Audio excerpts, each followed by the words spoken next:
नमस्कार. कसे आहात तुम्ही? मजेत ना? पुन्हा एकदा आपण एका नवीन व्हिडिओत स्वागत करतो आहे आपले. त्याच्या आधीचे व्हिडिओ आपण बघितले असतीलच आणि बऱ्याच जणांनी त्याच्यावर कॉमेंट्स पाठवल्यात. खूप सुंदर रिप्लाय पण दिलेत. काही जणांनी फोन केले होते आम्हाला, की काही प्रॉब्लेम असतील तर त्याच्याविषयी डिस्कस करायला. तर ते पण आपण डिस्कस सध्या करतो आहे. मागचा व्हिडिओ आपण बनवला होता तो नियंत्रणाविषयी, की नियंत्रण कसलं पाहिजे आपल्यावर. त्याच्यावर खाण्याचे पदार्थ याविषयी गोष्ट डिस्कस केली गेली होती. आणि जर आपल्याला आपल्या आयुष्यात नियंत्रण मिळवायचं असेल, आरोग्य चांगले ठेवायचं असेल, आरोग्यावर नियंत्रण स्वतःच्या आरोग्यावर मिळवायचं असेल, तर आपल्या खाण्याविषयीचा जो मार्ग आहे तो चांगल्या तऱ्हेने चालला पाहिजे. आणि त्याविषयीचं आपण डिस्कशन मागच्या व्हिडिओत केलं होतं. तर त्या व्हिडिओची लिंक आपण कॉमेंट बॉक्समध्ये दिलेली आहे. तो व्हिडिओ आपण नक्की पहा. आता नवीन विषय आपण घेऊन व्हिडिओला सुरुवात करतो आहे आणि तो विषय म्हणजे पेशंटची मनस्थिती आणि त्याचं सोशल मीडिया आणि सर्च इंजिन्स जे आहेत आपल्या इंटरनेटवरच्या त्याच्यावरून इन्फॉर्मेशन गोळा करण्याविषयी. तर मी एका पेशंटची कालच्या एका गोष्ट सांगण्याचा प्रयत्न करत आहे. काल आपल्याकडे एक पेशंट आले होते आणि ते जे होते ते मानसिक रोगाचे थोडेसे पेशंट होते. त्यांची हिस्ट्री मी घेतली आणि हिस्ट्री घेता घेता माझ्या लक्षात आलं की ते सांगत होते की माझा जो डावा हात आहे तो डावा हात असा थरथर थरथर कापतो आहे. मध्ये बंद होतो, थोड्या वेळाने कापायला लागतो, परत बंद होतो, परत थोड्या वेळाने कापायला लागतो. आणि डावा पाय जो आहे तो डावा पाय गच्च झालेला आहे, घट्ट झालेला आहे, सुटत नाही आणि चालायला त्यामुळे मध्ये मध्ये त्रास होतो. थोडंसं अजून त्यांची हिस्ट्री घेतली तेव्हा लक्षात आलं की त्या व्यक्तीवर एक 6 वर्षापूर्वी अत्यंत त्याच्या पर्सनल आयुष्यात वाईट घटना घडली होती, घटस्फोटासारखी. त्याचप्रमाणे नंतर अजून एक घटना त्याने मला सांगितली, ती म्हणजे त्याच्या प्रॉपर्टीवरून घरातल्या घरात कुटुंबात कलह झाला होता आणि ह्याचा मानसिक परिणाम किंबहुना त्याने असं मला सांगितलं की मला मानसिक धक्का बसलेला आहे आणि ह्या मानसिक धक्क्यामुळेच हा माणूस नैराश्यात गेला होता.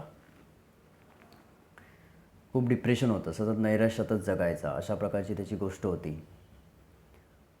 तर मला असं सांगायचं आहे की तो ऑलरेडी ट्रीटमेंट घेत होता आणि आपल्याकडे सजेशन घेण्यासाठी आला होता की मी अजून पंचकर्मातील काही करू शकेन का.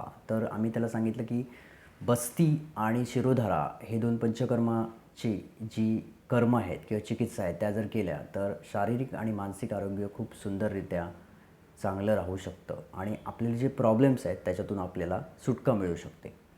थोडंसं डिटेल विचारलं तेव्हा लक्षात आलं. त्याने लक्षणं सांगताना मला सांगितली की माझा हा हात कापतो आहे ना किंवा पाय कापतो आहे त्याच्यामुळे मला असं वाटतं की मला आता पॅरालिसिसचा अटॅक भविष्यकाळात येणार आहे, असं त्याने मला सांगितलं. आणि त्याचवेळी हीच गंमत तुम्हाला मला सांगायची आहे की थोडंसं मी त्याला विचारलं की तुला हे कसं कळलं की पॅरालिसिसचा अटॅक येणार आहे. त्याचं वय 42 वर्ष होतं.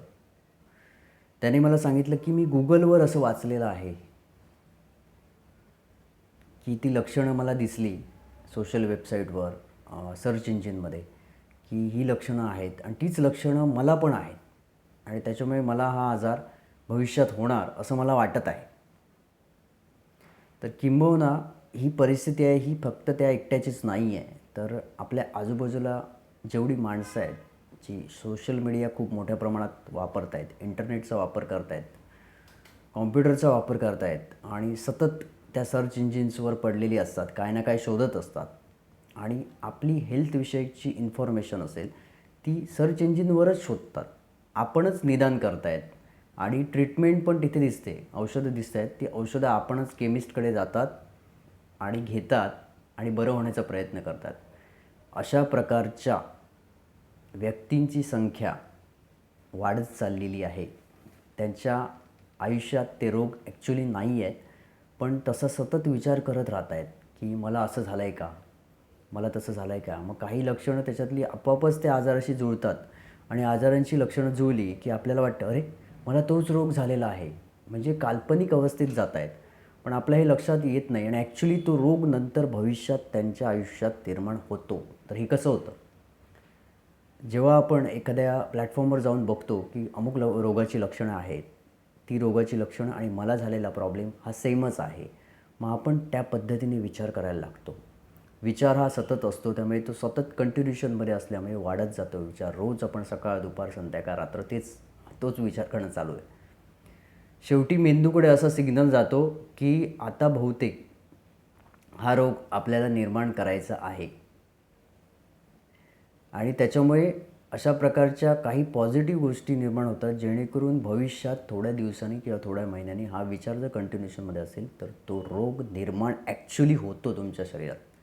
सुरुवातीला आपण विचार करतो, इच्छा तेथे मार्ग. आपण विचार जसा करणार त्याप्रकारे गोष्टी घडत जातात आणि त्याप्रकारे गोष्टी होतात, हे आपण ऐकलं असेल. तशीच ही गोष्ट आहे. त्यामुळे मी ह्या सगळ्यांना सोशल मीडिया किंवा जे प्लॅटफॉर्म सर्च इंजिन वापरणाऱ्या लोकांना हे सांगू इच्छितो की इंटरनेटवर असल्या प्रकारच्या गोष्टी शोधणं सोडून द्या. अन्यथा आपल्याला जे रोग नाही आहेत ते रोग पण आपण ओढवून आणतो आहे आपल्या इच्छाशक्तीच्या जोरावर. ही एक जबरदस्त निगेटिव्ह बाजू आहे. आणि मग काय नाही, हा ट्रीटमेंट आपण घेणार आणि मग ट्रीटमेंट आणि रोग यांच्याशी झगडत बसणार आयुष्यभर. तर आपण पुन्हा एकदा त्या विषयावर येऊया. त्याने मला सांगितलं, मग मी त्यांना समजावण्याचा प्रयत्न केला की दादा, तुम्ही जे काय म्हणताय ना, तर त्याच्यापेक्षा तुम्ही जर जवळच्या कुठल्या तरी डॉक्टरला जाऊन जर विचाराल आणि चौकशी कराल तर खरं आपल्याला समजेल. मग त्याच्यासाठी मी काय केलं, त्याचं ब्लड प्रेशर मोजलं, त्याची अजून काही लक्षणं जाणून घेतली, खाण्याच्या सवयी जाणून घेतल्या आणि त्याला सांगितलं की तुमचा जो हा काय हात कापतो आहे, पाय कापतो आहे, ह्याच्यात कुठलीही शारीरिक प्रॉब्लेम हा नाही आहे. हा मनाशी संबंधित प्रॉब्लेम आहे. मनाशी संबंधित प्रॉब्लेम आहे. मन अस्थिर आहे आणि घडलेल्या घटनांचा जो परिणाम आहे तो अजूनपर्यंत तुमच्या मनात आहे, शरीरात आहे. तर त्याच्यामुळे जो हात कापतोय तो फक्त मानसिक विचार करण्यामुळे आणि मागच्या गोष्टी डोक्यात साठून असल्यामुळे, तो कचरा साठून असल्यामुळे आहे. त्याने मला ही एक गोष्ट पण सांगितली की मध्ये मध्ये मी नामस्मरण करण्याचा प्रयत्न करतो आणि ज्यावेळी नामस्मरण करायला लागतो त्यावेळी हात स्थिर होतो पूर्णपणे, जरा पण हलत नाही. आणि याच्यावरून ही गोष्ट सिद्धच होते 100% की मनाशी संबंधित प्रॉब्लेम आहे. मी शेवटी त्याला सांगितलं की तुम्हीच त्याचं उत्तर देत आहे.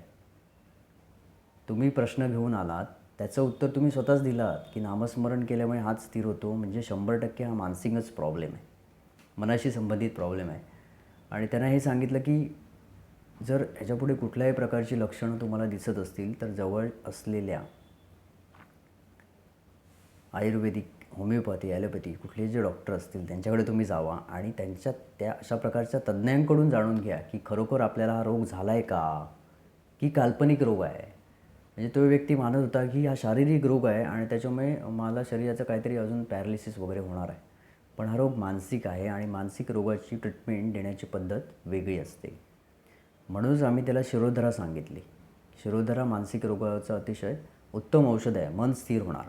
बस्ती याच्यासाठी सांगितली की आतड्यामधील काही खाण्यापिण्यामुळे जी विष, अन्नातील ज्या नको असलेले घटक बरेच वर्ष अन्न खात असल्यामुळे जमा झालेले असतात, तर ते निघून जाऊन आतडं पूर्णपणे साफ होणार आणि भूक चांगली लागायला लागणार, अग्नी चांगला होणार. अशा प्रकारे शरीर आणि मन या दोघांवर जाणारी 2 वेगळ्या प्रकारची पंचकर्म आम्ही त्याला सांगितली.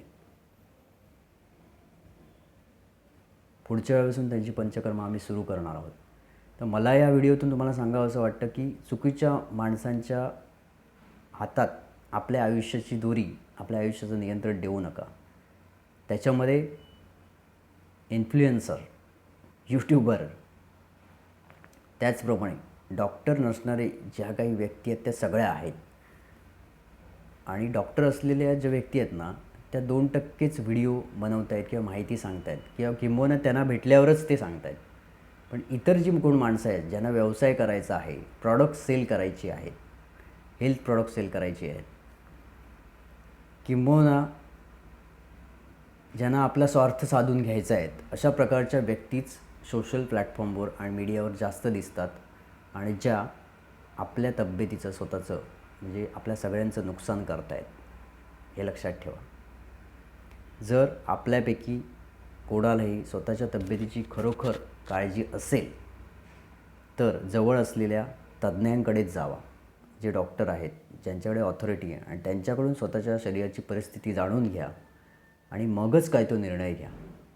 कुठल्या तरी सोशल प्लॅटफॉर्मवर बघून AI चा वापर करून, सर्च इंजिनचा वापर करून काहीतरी मतं बनवून रोग ओढवून आणू नका. बाकी आपले आरोग्य आपल्या हाती. आजच्या व्हिडिओत एवढेच. धन्यवाद.